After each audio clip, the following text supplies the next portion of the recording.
Jing runs a mobile repair shop. The money he makes barely covers his rent, but that's not his biggest worry. His little sister, Tong, has a hole in her heart and needs surgery. Jing is the only family Tong has left after their father abandoned them years ago, and their mother passed away from cancer. This weighs heavily on Jing. During a doctor's visit, Jing learns that Tong's condition worsens by the day. Without surgery, she only has 2 years left. The surgery costs a staggering 700,000 yuan, a sum Jing can't even imagine coming up with. That night, as Jing looks at his sleeping sister with love, his phone rings. It's a friend who calls him to the factory, wanting to show him something. At the factory, the friend unveils a massive pile of smartphones, 100,000 of them. The friend explains these phones were supposed to be shipped to Italy, but they failed quality checks. Now, the owner is in jail and hasn't paid rent on the storage for years. The phones are just sitting there, unused and collecting dust. The friend offers Jing a deal. Buy all the phones for a cheap price, fix them up, and resell them for a profit. It's a tempting offer, but Jing can't afford everything. He decides to buy just one phone first, to see if he can fix it. He spends the whole night carefully repairing the phone. By morning, he's successful. The phone turns on. Feeling a surge of hope, Jing goes to the bank and secures a loan to buy all the phones. With the phones in hand, Jing heads to an electronics market in China. There, he strikes a deal with a seller who specializes in refurbished phones. Jing will sell them the repaired phones. Doing the math, Jing is stunned. Selling these phones will make him almost 1 million yuan, more than enough for Tong's surgery. Overjoyed, Jing picks up his sister from school, feeling like all his troubles are about to disappear. But will things really be that easy for Jing? 2 weeks fly by, and Jing feels a huge blow. The Chinese government throws a curveball, a ban on selling refurbished phones because of all the electronic waste piling up. Furious, Jing confronts the dealer who promised to buy all the phones. But the dealer shrugs and says, "Sorry, buddy. Law's the law. No phones for me." Jing's heart sinks.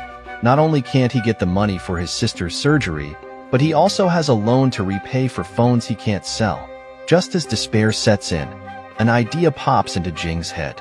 He rushes to the company that made the phones and proposes a deal. He'll sell them the parts from his phones at a discount.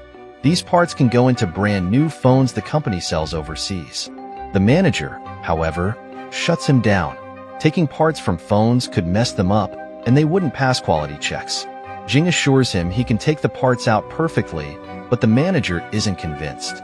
He just wants Jing to get lost and tells him to send the parts for testing, then come back with the results.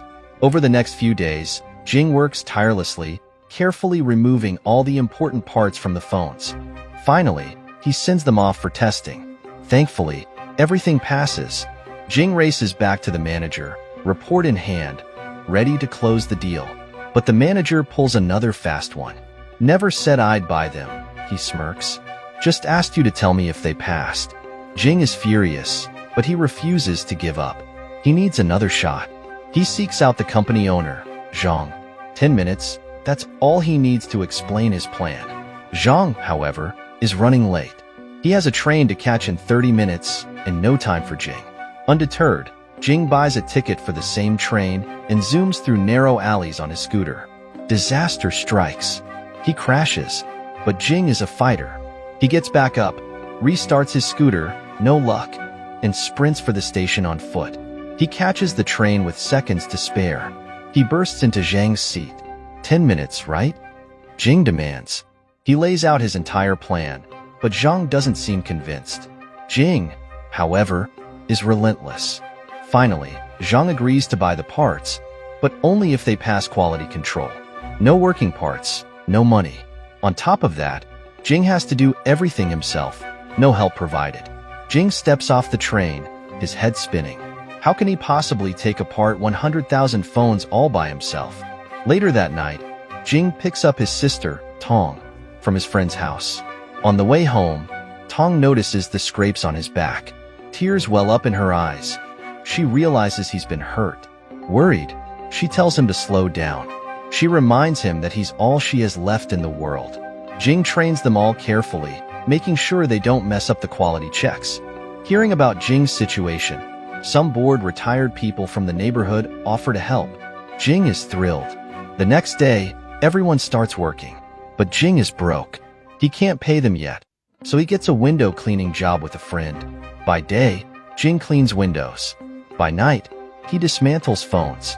Determined, he pushes himself to the limit, working 20 hours a day and sleeping only 4. Jing lives for one thing: his sister's health. One day, trouble finds him at the factory. A group of bullies picks on Wang, Jing's employee, because she sued her old boss for messing up her hearing. Wang refuses to back down, so one of the bullies punches her, breaking her hearing aid, a special gift from her son. Seeing this, Jing springs into action. He kicks the bully with a flying move, and a fight breaks out between Jing's crew and the thugs. Suddenly, Jing's quiet co-worker, Zhang, joins the fight. But unlike the others, Zhang takes down all the bad guys with surprising ease. Jing warns the bullies to stay away, but Wang is furious. She grabs an axe to attack them. Jing and the others calm her down, promising to fix her hearing aid. A few days later, there's a wedding celebration for one of Jing's workers. Jing even gives a heartwarming speech for the happy couple. Later that night, while sharing drinks with Zhao, Jing opens up about his dream: to see his sister grow up healthy. But Jing's problems keep piling up. Back at his place, he finds a note from the landlord. Jing hasn't paid rent in months, and the landlord locked him out. Jing tries his key, but the lock's been changed. He calls the landlord, but there's no budging. It's late, and Jing has nowhere to go with his sister. He takes her to Zhao's place to spend the night. Feeling frustrated and desperate, Jing confronts the friend who sold him the phones. This friend owes Jing 2,000 yuan and hasn't paid for a while. Jing gives him a few punches and takes back all the money he owes. The next day, Jing decides to move into the factory with his sister. He doesn't want to burden Zhao anymore. He feels bad that he can't even offer his sister a proper bed. Determined to succeed, Jing barely sleeps anymore. He takes short naps to recharge and works tirelessly. Every moment is precious, and he's fully focused on his goals. Jing naps at his desk. Suddenly, his sister wakes him up. Scary noises outside. Jing races out to find thieves stealing phones from his truck. They bolt when they see him, but Jing leaps on. He hangs on for dear life, fighting the thieves. The truck swerves wildly, throwing Jing off and hurting his fingers bad. The driver vanishes, but Jing confronts the remaining thief, demanding his phones back. His worried sister arrives just then. At the hospital, the police tell Jing they caught the thief and got all the phones back. Back at his window cleaning job, Jing's hurt finger makes him drop his bucket. His boss yells at him to take off his gloves. Jing shows his swollen hand, but his boss fires him anyway, only paying for the few days he worked hurt. Now, Jing can't pay rent, his workers, or for his sister's care. The landlord gives him just 3 days to pay or lose his office. Desperate, Jing stands in a storm in front of his manager's car, begging for an advance. The manager calls him pushy and throws him out. Dejected, Jing stays with his sister at a friend's place as the storm rages on. The next day, he walks to his office, dread filling him. What will he find? The jerk of a landlord kicked Jing out on the street, tossing his stuff onto the sidewalk like yesterday's news. His office, his dream for so long, was already rented out to someone else. Dejected, Jing slumped on a curb, feeling like the world had ended. He watched an ant scurry by, oblivious to the storm brewing in Jing's life. Suddenly, a familiar rumble broke the silence. It was his employees, arriving for work with a cheerful energy that surprised him. Jing braced himself for the worst, breaking the news that the factory was closed and he couldn't pay them. But what happened next left Jing speechless. Instead of disappointment, his employees surprised him. They said they weren't just workers anymore. They were a team. They understood his struggle and were willing to wait for their salaries. They were incredibly grateful that Jing had taken a chance on them, giving them their first shot at a decent job. Their loyalty and understanding sparked a flicker of hope in Jing's heart. With a renewed sense of purpose, they decided to work from home.